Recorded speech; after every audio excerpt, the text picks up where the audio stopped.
What up, world? Welcome to a new show of BrandonJaneauShow. As you know, I am BrandonJaneau, like always on all podcast platforms everywhere. BrandonJaneauShow, social media platforms, um, Instagram threads, BrandonJaneau, Facebook, The BrandonJaneauShow, and of course, TikTok, BrandonJaneauShow. Go follow me on all those social media platforms. Shout out to all the new subscribers on TikTok. Appreciate it. Um, Shout out to all the Facebook people, all the Instagram and Threads people. Appreciate you guys. I really don't do a lot on Instagram and Threads and really on Facebook either, so I need to kind of like get back to that, but I'll get back to that soon. But yeah, um, but really where you go is the YouTube channel, man. Brandon Janeau Show YouTube channel. Shout out to all the people that's been commenting on some old vids, some new ones, liking the shorts, liking everything, man. Like hit the like button in the algorithm. It helps with it helps me in you know with the algorithm, gives me more viewership, get people looking at it a little bit more. So, excuse me. So yeah, thank you guys. So let's get into it, man. I know it's Monday, but it's still I bleed sports. There are a lot of things going on. Game 5 of the NBA Finals is tonight.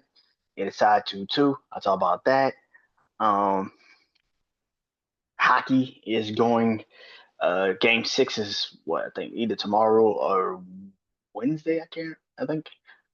Um, Panthers lead that 3-2.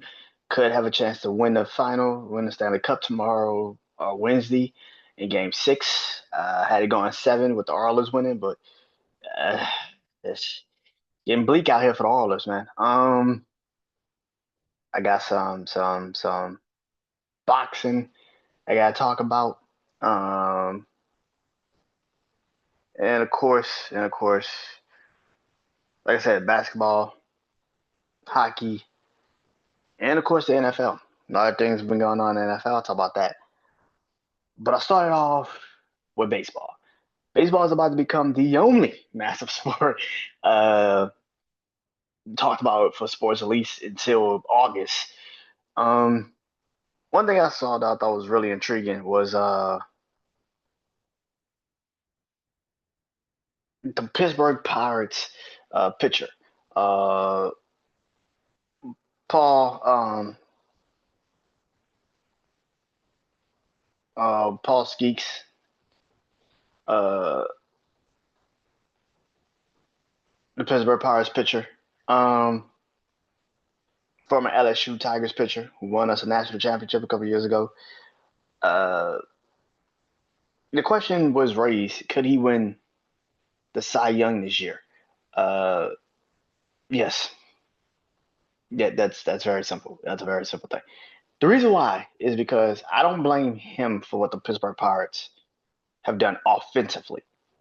The man's whip ERA, he is having an incredible year. And in a year where, especially in the NL, NL, you know, where now is not predicated on, you know, the ninth batter being a pitcher. You have designated hitters in the NL, and yet they can't score when this man's on the mound. That's not on him. That's not his fault. His win loss record is not his fault. Um, this man is leading damn near every category in the NL. The question that people are raising that he can't win, can he win the NL this year, even if he has a losing record pitching wise? It's crazy to me. I've seen pitchers in my lifetime that have won the Cy Young. One particular pitcher I remember is Felix Hernandez from the Seattle Mariners. I remember him winning the Cy Young a couple times when he had literally, he literally had no one. The Mariners could never surround him around hitters, and he's in the AL, and they could never surround him with the best hitters. And so I've seen this man go out there and have great, and I mean great, seasons. King Felix was the dude, man, one of the best pitchers of modern history, modern baseball. But nobody talks about it because he never won. Seattle wasn't a great team when he was there. As great as he was, they were never a great team. He's won plenty of Cy Youngs, and he's been nominated in plenty of Cy Youngs. There's been times I've seen pitchers have great years and they just couldn't win. Pitchers have great years statistically, but when it came to the win loss situation, um, that you can't blame them for that. You just can't. And I feel like, especially nowadays, like I said, in the NL of all places where now you have designated hitters, Pittsburgh cannot continuously let this kid go out there and just. He's having a great year, but it's just hard for me to sit there and say that he can't win a Cy Young because he went because of a win loss record. That's crazy. If he's leading the NL in WHIP, he's leading the NL in ER in strike and ball ratio. If he's getting damn near three strikeouts to every walk to one walk per person, that's crazy. Like if he's getting a if it's KO if it's strikeout KO, strikeout walk ratio is 3-1, more strikeouts than walks. I mean, how could you not give this man the Cy Young? And then on top of that, like I said, if he's leading the NL and ERA, earned runs, and he's got a crazy ERA, like maybe like let's say shit, what is a crazy ERA right now?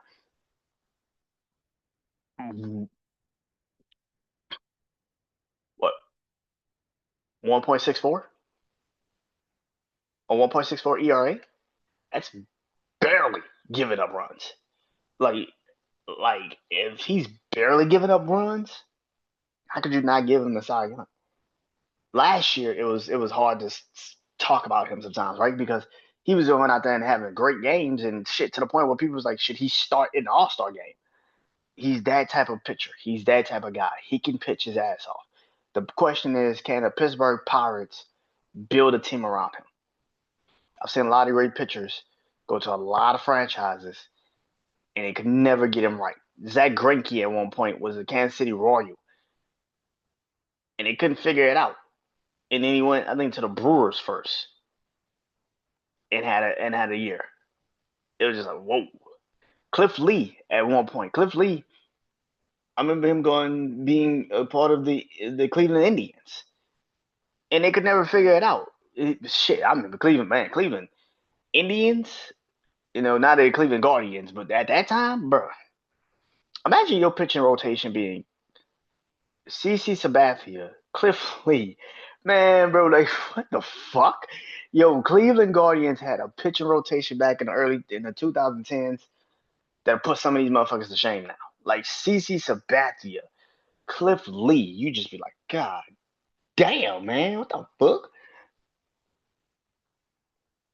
But I remember Cliff Lee and CC Sabathia being part of Cleveland back in the day, and they were great pitchers. But they could never get over the hump because they could never get over the hump because the teams just did not engage in the times when they needed to get to the playoffs, and then they fell. So can Paul get a Cy Young? Of course he fucking can. Of course he fucking can. He can easily get to Cy Young. The question is how much damage will it be? Like I said, if he's leading in the statistical categories, which nowadays I feel like a lot of people now more so lean towards statistics more than actual output, like how the team looks, because the Cy Young is an individual award. They don't give a shit about how your team looked. He can easily win the shit. He can easily win it. So boxing. So this past week, George Kambosos got into the boxing ring and got his ass whooped. Uh, Anthony Hitchens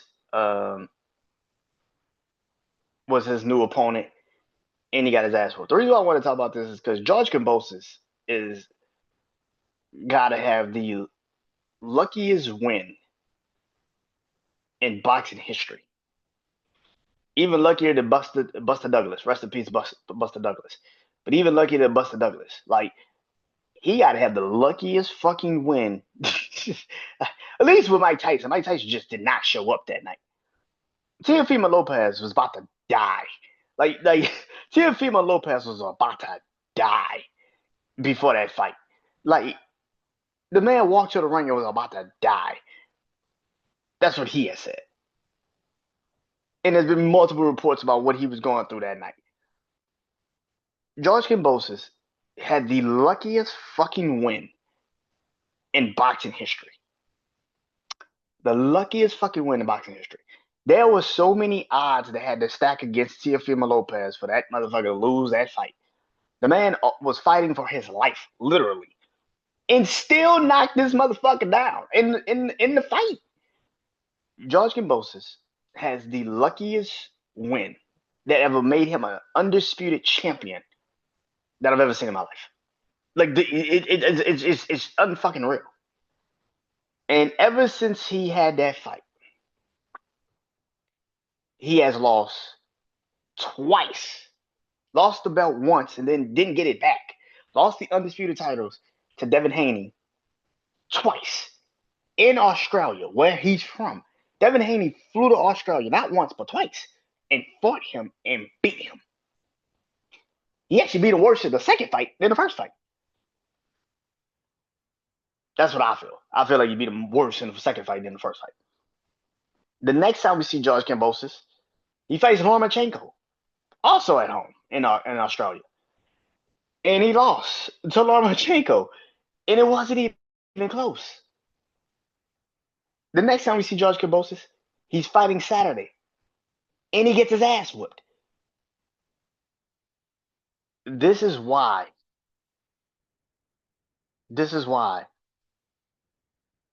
I say George Kambosos had the luckiest fucking win in boxing history. Every fucking thing had to go wrong with Teofimo Lopez. I mean, every fucking thing. And even when it did go wrong, he still had a chance to win the goddamn fight. There is no way in hell you saw Saturday night and you've seen the last couple fights George Kambosos has had in his career, and you can even come to a conclusion that he was better than Teofimo Lopez that night. Even if Teofimo Lopez was not fighting for his life, literally, Teofimo Lopez would have whooped his ass. Teofimo Lopez would have whooped his ass. That is clear-cut, obvious. Watching that fight Saturday was just like, bro, come on, are you fucking kidding me? Yeah, George Kambosos had the luckiest fucking win I've ever seen in my life. Because ever since then, he has literally shown you that he was never the guy.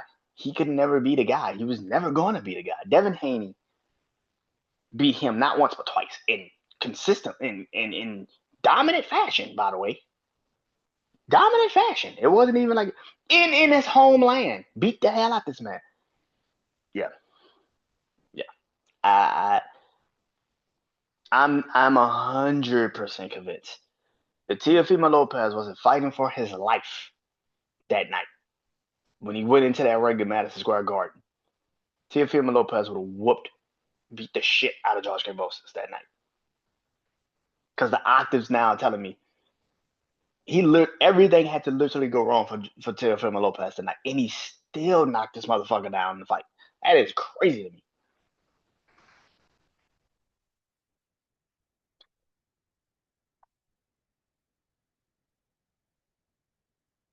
Hockey.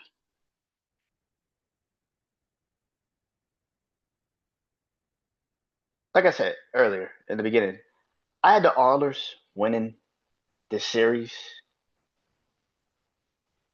When you go home for Game 5 and you have no chance in hell for most of the game, right? They scored 2 goals and they just end it for you. The Oilers are pissing me off. I don't know what the fuck is going on. The 2 wins that they actually have had is because they had to come back and go into overtime to win those games. So you're telling me Florida Panthers have been a better team than you for literally 5 games. The Florida Panthers have been a better team than you for 5 fucking games.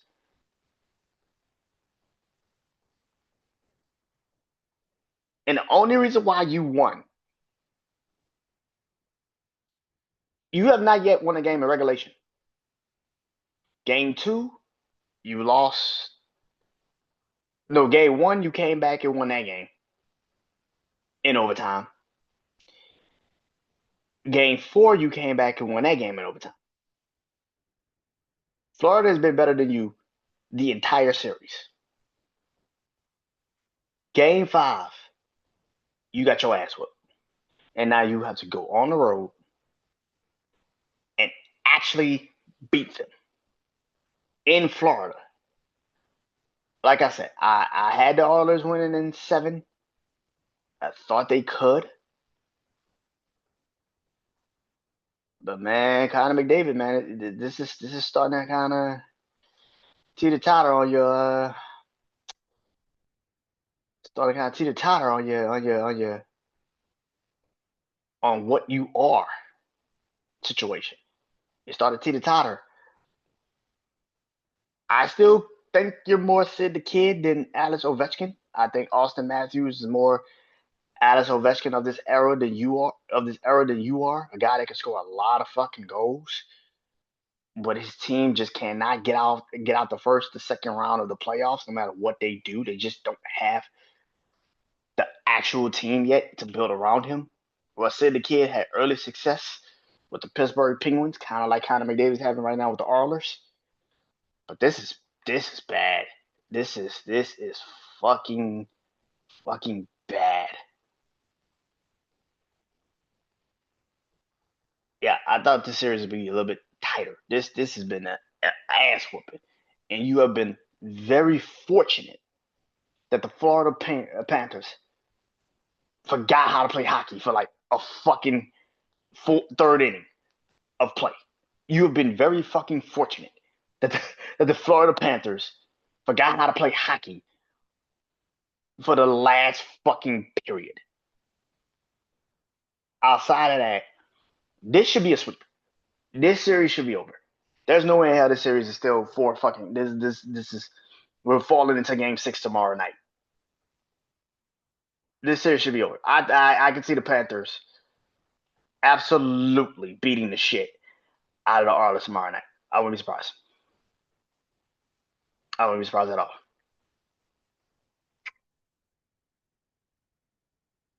Basketball.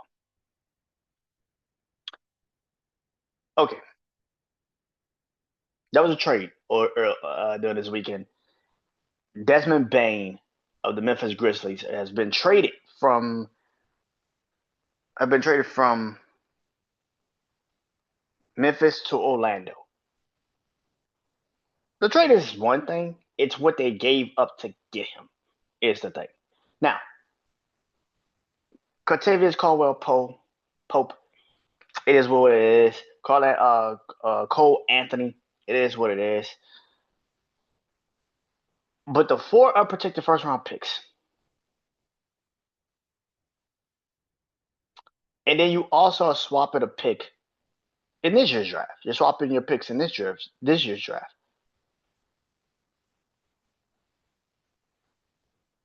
I've seen people say Orlando won this trade. No, Memphis won this trade.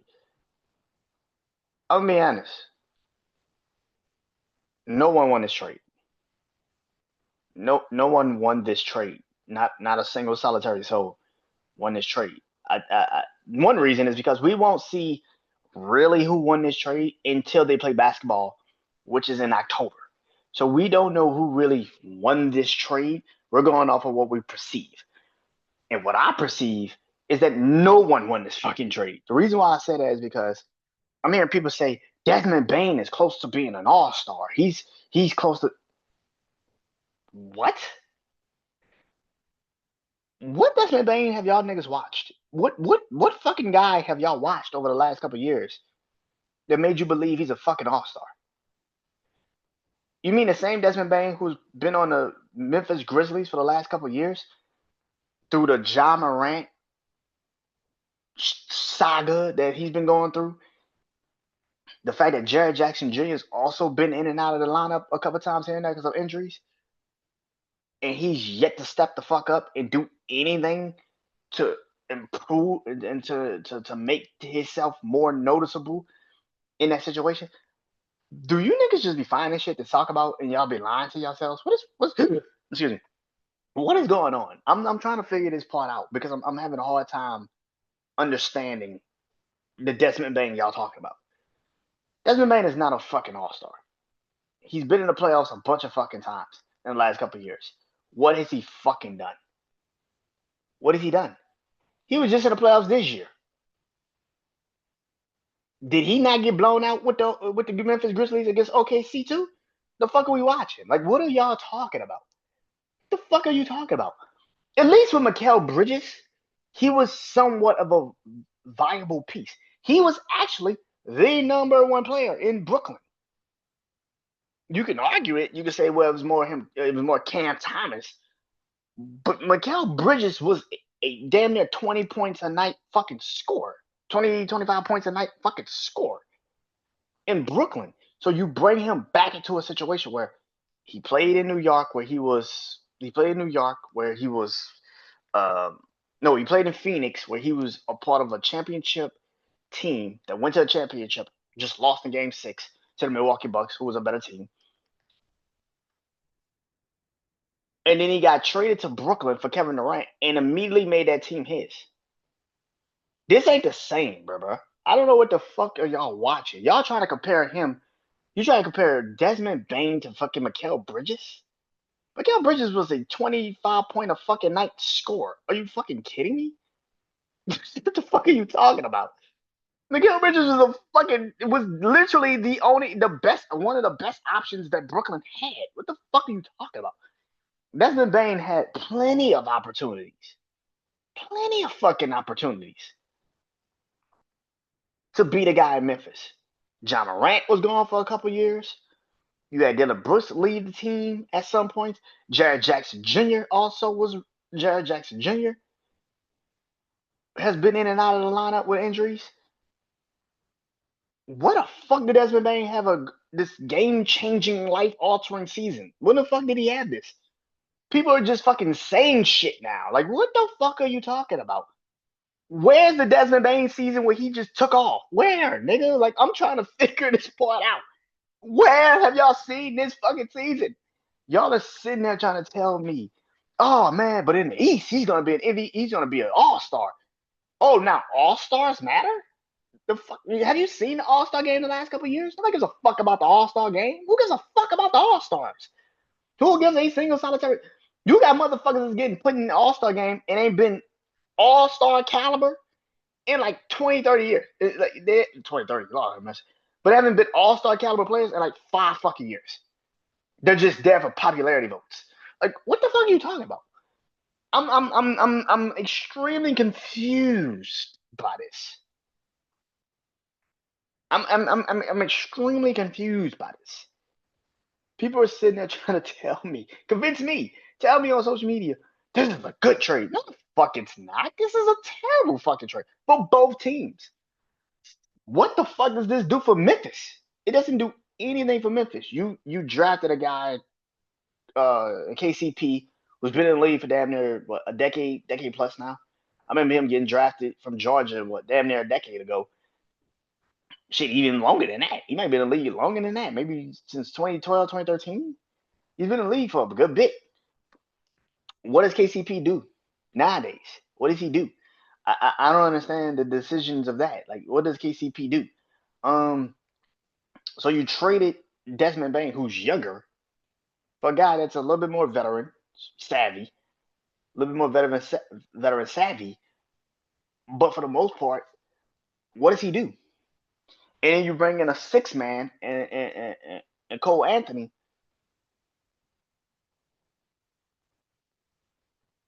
That should,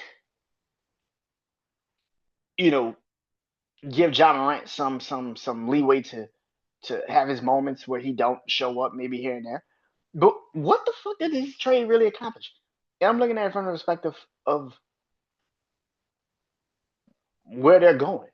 Orlando. Did this trade make you now a top tier contender? Because it fucking didn't.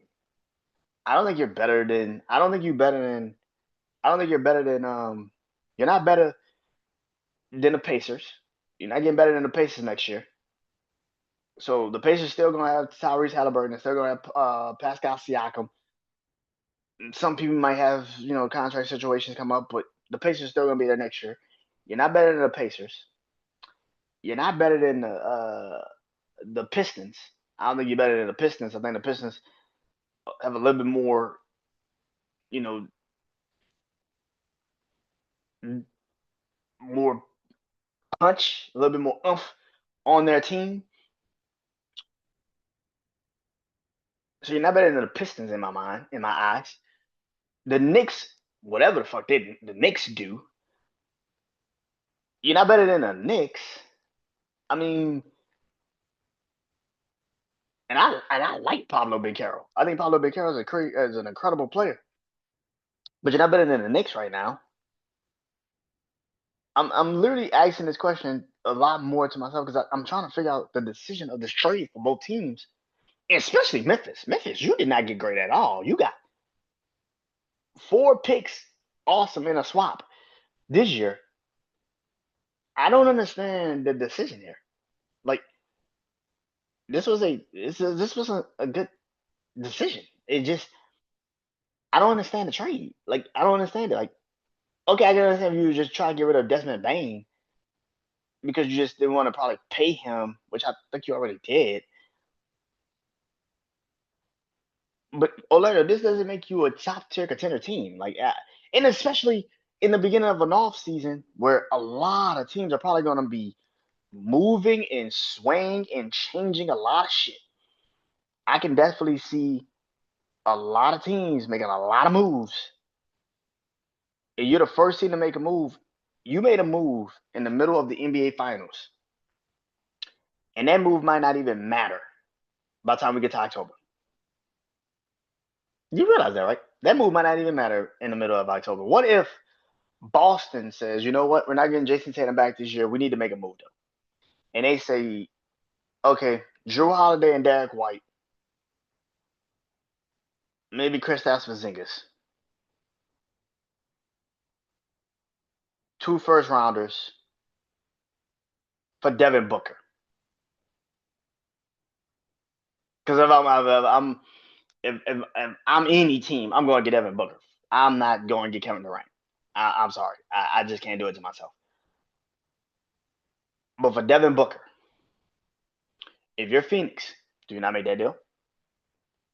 I get it. You're looking at the teams that get these teams are stupid.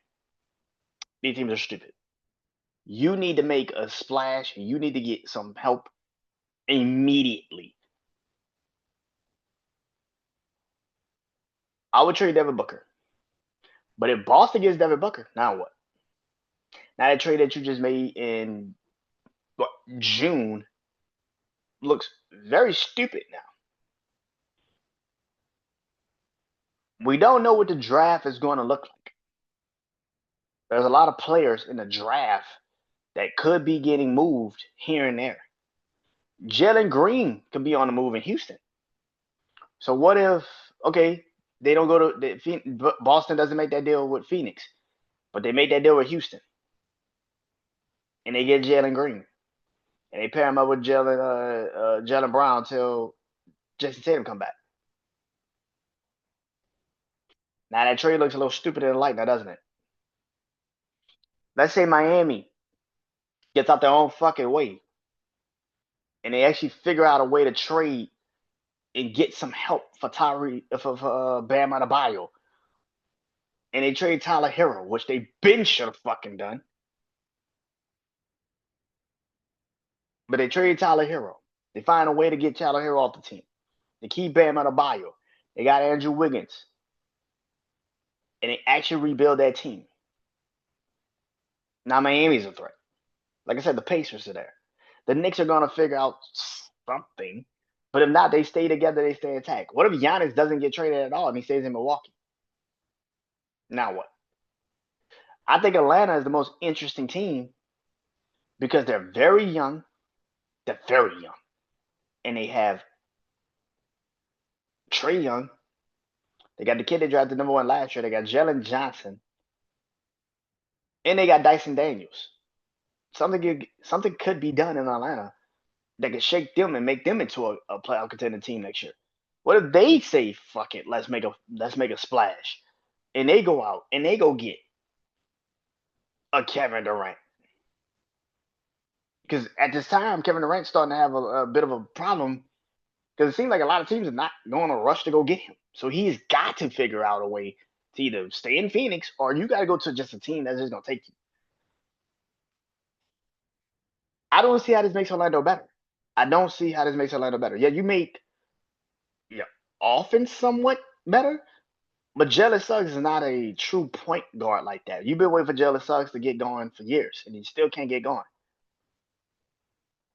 I don't know what this team is. Paulo Beccaro is a beast. Franz Wagner is an incredible player. But I'm looking at this situation in Orlando. I'm like, this didn't make you better. It didn't really make you better. And I know people sitting there saying that it did. It didn't. Because again, like I said, you made a trade in June. You pulled the trigger on a trade in June when the offseason hasn't even begun yet.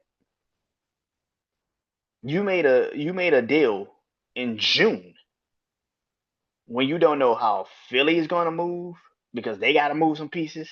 You have no idea what Boston is going to do now that Jason Tatum might be out for a while. You don't know what Indiana is going to do depending on how they end this NBA Finals. You don't know what the fuck any of these teams are going to be in the Eastern Conference. And you made a move like this? Same thing with Memphis. You make a move like this. Houston is young. Spurs are young. The Thunder is young. The Timberwolves at some point is going to figure out what the fuck they need to do with they're gonna figure out what the fuck they need to do with Anthony Edwards. They gotta get him another piece. I have been saying this for a while. If I was the Minnesota Timberwolves, I'd go get Giannis. There's no reason to sit there and play like you shouldn't go get him. I think you should. But you got the Spurs, you got the Rockets, you got the Timberwolves, you got Thunder. Not to mention Dallas is getting healthy with Kyrie next year and Klay Thompson and Anthony Davis and also Cooper Flag is going to be there. Did this fix Memphis? Because it didn't. Who's to say Ja Morant is going to look at this and be like, yeah, I still don't want to be here. Now what? Yeah, I thought this trade, nobody won this trade. It's too early to tell who won the trade. Off of just speculation, you can sit there and say, well, Orlando won it. Because they actually got the name back. But in actuality, nobody won this trade. One, it's too fucking early to be trading a fucking player that you don't know what their value is going to be if you would have just held on to him and maybe flipped them later on. That didn't make any damn sense. You traded a player in June before the draft, before free agency. And y'all are sitting there saying, this is going to make the Orlando Magic a top tier contender now. Before the draft? Before free agency? How the fuck you know? You don't know shit. And that's the problem. Like, y'all don't know shit. NBA Finals is tonight, Game 5. Pacers Thunder. For the Pacers' sake, they keep this game close. I think the Thunder at home has routed teams. And actually, in Game 1, they were routing the Pacers, and then the Pacers just kept the game close. And this is what I wanted to say also. I feel like this is a national thing for me every time I get on this goddamn podcast and I talk about particularly basketball and I talk about the NBA Finals. Stop listening to fucking sports media. They don't know shit. They are a bunch of clickbaiting motherfuckers. They only care about their numbers. They don't give a fuck about what they actually got to talk about. The Pacers and the Thunder, I said this from the moment the ball got tipped off before game fucking 1. I said this shit. Me and my brother Juan sat on our podcast like a couple weeks ago and said, this is clearly going to be the Thunder and the Pacers. We knew this is coming. We like it's going to clearly be the Thunder and the Pacers, and it's going to be an incredible NBA Finals. I'm not surprised that this NBA Finals has went the way it's went. This is the best thing you could have asked for. in the NBA. And if you stop bitching, moaning, and complaining, you could actually enjoy the shit. Yes, it's not LeBron James. Yes, it's not Steph Curry. Yes, it's not Kevin Durant. Yes, it's not Kyrie. Yeah, it's not the names of the past. But it's not time for you to have a fucking conniption. It's not time for you to lose your fucking mind. These are new faces, and you should embrace that shit. You should embrace it. You shouldn't be running from it. You should be embracing this. The fact of the matter is why I keep saying people keep and my brother tweeted this, and I saw my brother tweet. He's like, "Man, this NBA Finals is good as shit." Of course, it's good because you actually have two teams that actually want to play. They're not just driven off of star power. Shai Gilgeous-Alexander is the fucking MVP of the NBA. He's the MVP of the NBA. He finished second last year in MVP voting. And you have people that will sit there and tell you he's not a star. Scratch that. He's not a superstar.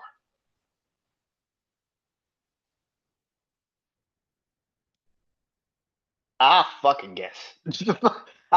I, I didn't know they started to give out MVPs to just any fucking body. I'm sorry. I didn't know they started just giving out MVPs to anybody. If that's the case, they would have gave Jason Tatum 2 MVPs all fucking ready.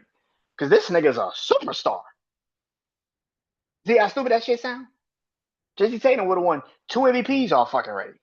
Because he's a superstar. This NBA Finals is great.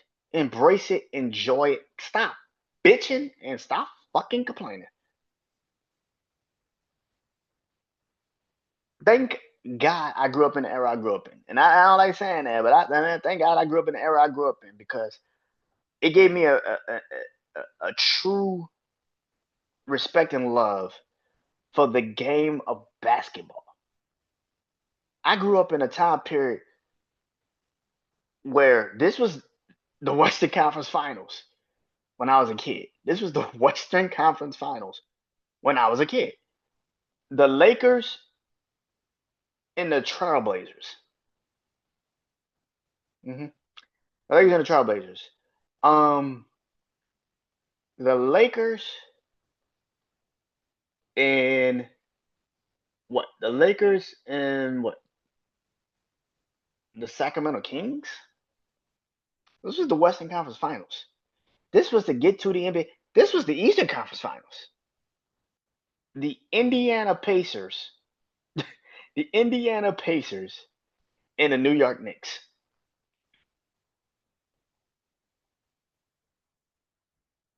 Yeah. The Philadelphia 76ers and the Toronto Raptors.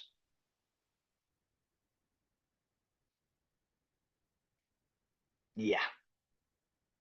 The New Jersey Nets and the Boston Celtics.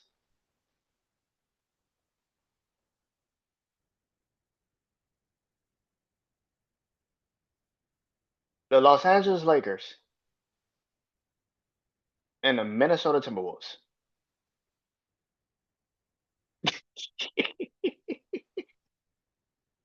This was Western and Eastern Conference Finals, my nigga. You want to know who all those teams, my nigga? You want to know? Reggie Miller for the Pacers, one of the greats. But compared to the star level, where was he? Latrell Sprewell and Allen Houston was on the Knicks. And Larry Johnson,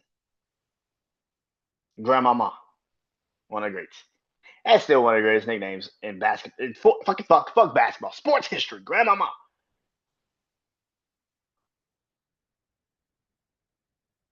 Grown ass man, 6'9", scare out through the air, dunk on your ass. Eastern Conference Finals in 2001. Allen Iverson and Vince Carter. Can you name me any person off the team outside of Allen Iverson for Philly and Vince Carter for the Toronto Raptors? Because you fucking can't do it. It doesn't fucking exist. You can't do it. The New Jersey Nets and in the Boston Celtics outside of Jason Kidd and Paul Pierce. Can you name me any fucking player on that team outside of those players? You can't fucking do it if you did not grow up in that era. Now, you know, if you grew up in that era, oh yeah, Kenyon Martin, Kerry Kittles for Boston, Antoine Walker, Kenny Anderson. But you had to grow up in that era. You had to grow up in that era. For Philly, when they got to the NBA Finals, the Dikembe Mutombo, rest in peace, Eric Snow. You can't fucking do it. You can't fucking do it. So when you sit there and tell me that it needed star power in the NBA Finals, I will sit there and tell you you're stupid and you don't know shit, and you only live in this sports media now that only drives big markets.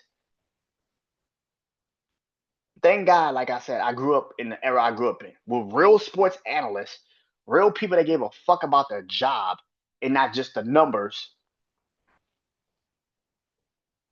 Because if that's is the case, guys like Tim Duncan would be completely and utterly not talked about in his time period of life. This man has 5 fucking rings and probably would never be talked about. People did not grow up with Tim Duncan. Tim Duncan, the big fundamental, nobody would talk about Tim Duncan if he was in this era. Because he's too goddamn fundamental. He's fucking fundamentally sound. Nobody would talk about him. Nobody would talk about him. Man won 5 fucking rings and nobody would talk about him. That's crazy to me. That's fucking nuts to me. I can't. I can't. One of the greatest power forwards of all time. And he doesn't get talked about. Except if you grew up and watched him.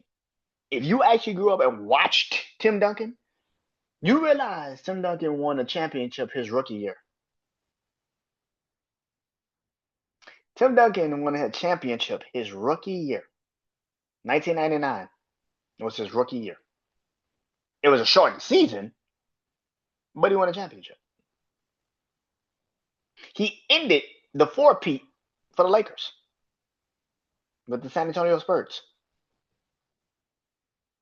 And they went on to beat the New Jersey Nets that year. The Lakers came back in 2004 and lost to the Pistons. The next year, the Spurs took their chance at the Pistons and beat them in 7.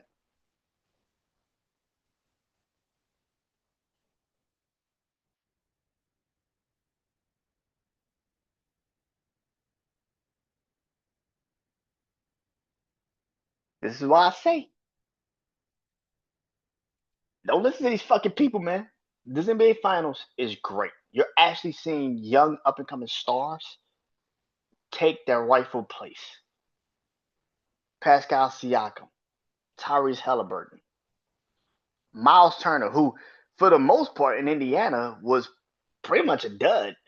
Now I won't say a dud, but he was pretty much every fucking year. It felt like he was in a conversation of getting traded. Like every fucking year up until this point, it felt like he was in a conversation of possibly being traded.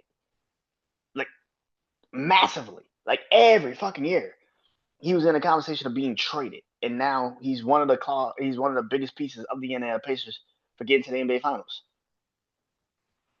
Stop listening to sports media. Stop listening to social media when it comes to sports, because most of these fucking kids don't know shit. These dudes grew up in the 2000s and barely in the 2000s. You were born maybe in 06. So what are you, 21, 22 now? What, you might be 20 in next year? Like most of you motherfuckers are 22, 23, talking sports and didn't grow up and actually have any real understanding of the actual sport you're talking about. You just talking out your ass. If it was up to you, and I love this man, but Tracy McGrady would be a great to you right now. Tracy McGrady had the handles. The man could score from any fucking. The man could shoot a 30-foot jump shot. Tracy McGrady would be seen as one of the greatest basketball players that ever picked up a basketball if he played in this era. I promise you that shit. I promise you that shit. Tracy McGrady would be seen as one of the greatest basketball players that ever picked up a basketball if he played in this era. You know why? Because you look at the skills and not the actual fucking game. You think that Tracy McGrady should be considered one of the greats. And I think Tracy McGrady is one of the greats. And I still can't sit here and tell you that he should be above a Kobe Bryant. Like like the people that you love, like oh my god, Tracy McGrady would be a great. Tracy McGrady would be a great in this era. If he played in this era, because you would just sit there and say, "Well, look at him." You can't, man. You can't, man. Football. Listen, man.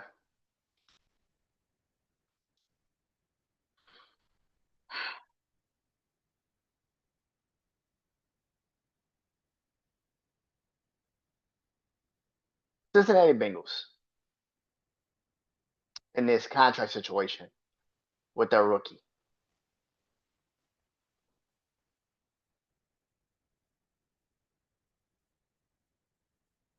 Listen, I think the situation is terrible on both sides. I know people are gonna sit there and say it can't be bad on both sides.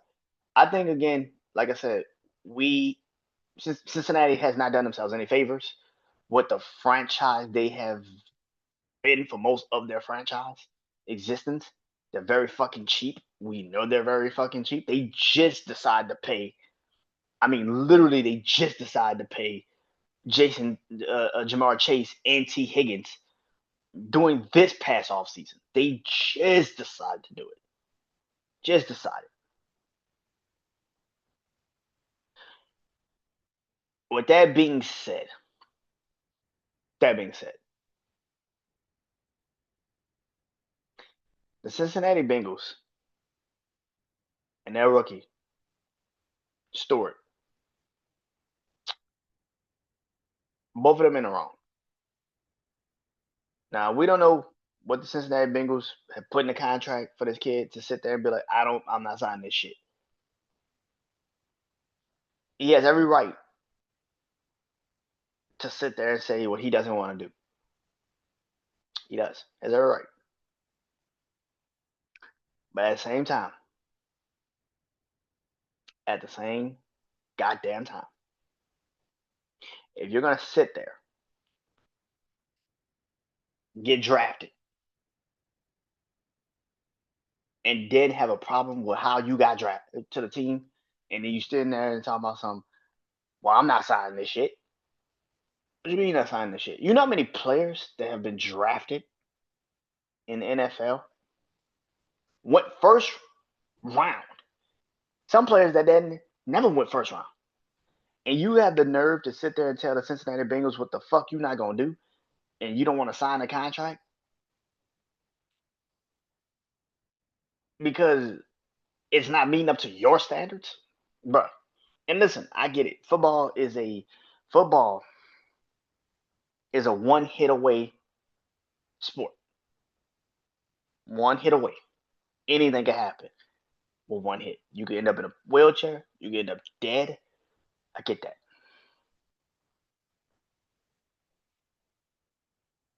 But this team drafted you, and you got the fucking balls to tell them that I'm not gonna sign this deal, no matter what. Okay, that's crazy to me. That's fucking nuts to me. I don't understand that shit. I get that we live in a society where do it yourself, pretty much. But this was not a good idea for him.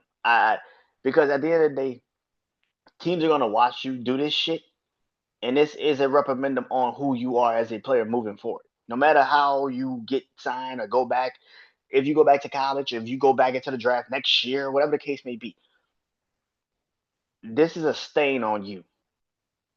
And we all know that football teams and owners and all this shit, they all watch the same shit.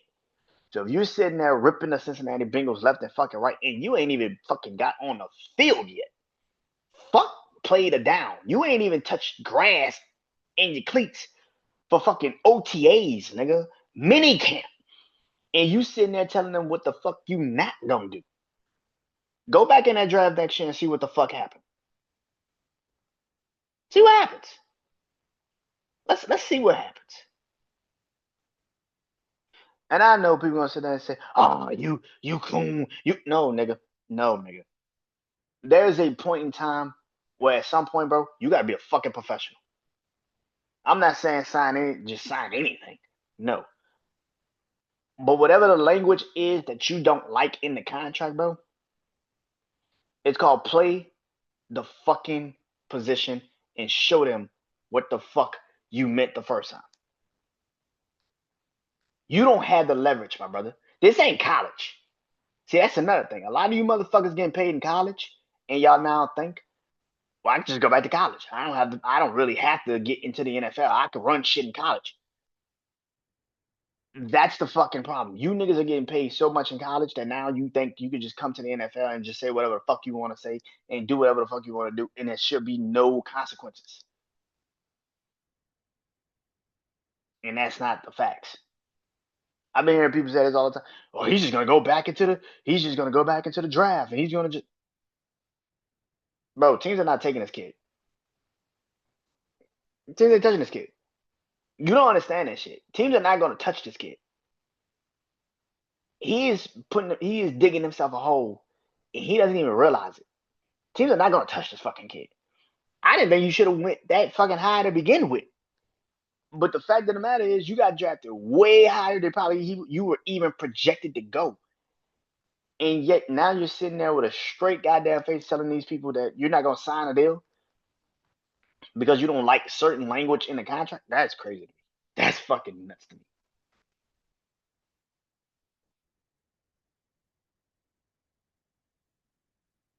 But go ahead, man. Do you think?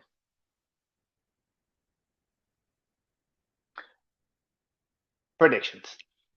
So I've been doing this for a while. Started on the AFC East. Now it is the NFC East. For the last 2 weeks, I did the Giants and the Cowboys. This week, the runner-up in the NFC East, the guys that went to the NFC Championship game, the Washington Commanders.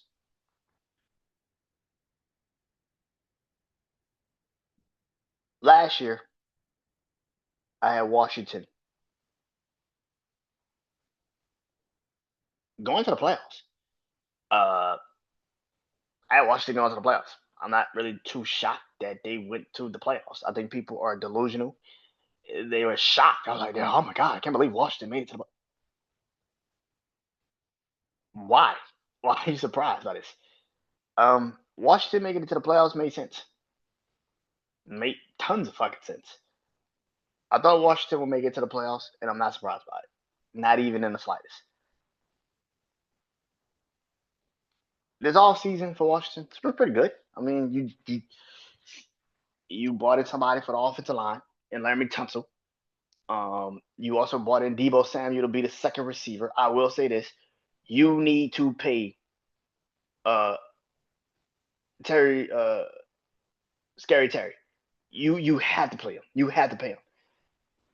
This is the reason for why Jaden Daniels being on a rookie contract is so massive, because you can pay the players you need to pay. This waiting to maybe, I don't know, probably let's figure it out later on. No, man. Pay this fucking man. Give him the money and let's see what happens. But the fact of the matter is, you made a trade to go get Deebo Samuel. Great. You even boosted up that line, the offensive line with Larry Tunsil. Awesome. What do I think of Washington is going to be this upcoming season? What were they last year? Like, what were they last year? Like 11-6, I think it was 11-6. I can see that again this year. I can see them being 11-6, 10-7. Uh, I think they take a step back. I think they do. And it's not gonna be because of Jay Daniels. I mean, I just feel like it's gonna take a minute. It's gonna take a minute to gel with that new offensive line, that defense. it's going to take a minute. You also lost Jonathan Allen during his offseason. You lost Jonathan Allen during his offseason, who was a massive defensive tackle for you. You lost him during his offseason. It's going to take a bit to get that defense to get back to it. Now, Dan Quinn is an incredible defensive coordinator. I do not question Dan Quinn at all. So, yeah, I can definitely see um,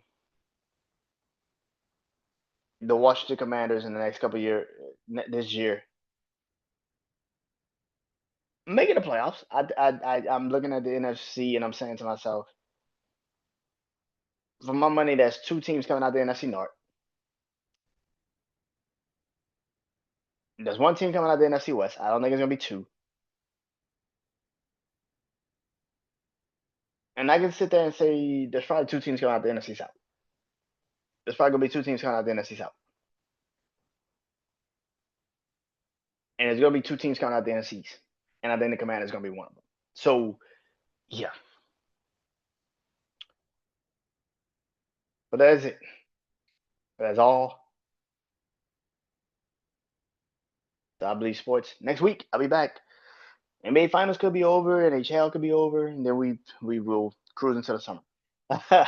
But until next time, I'm Brandon Janeau. Peace.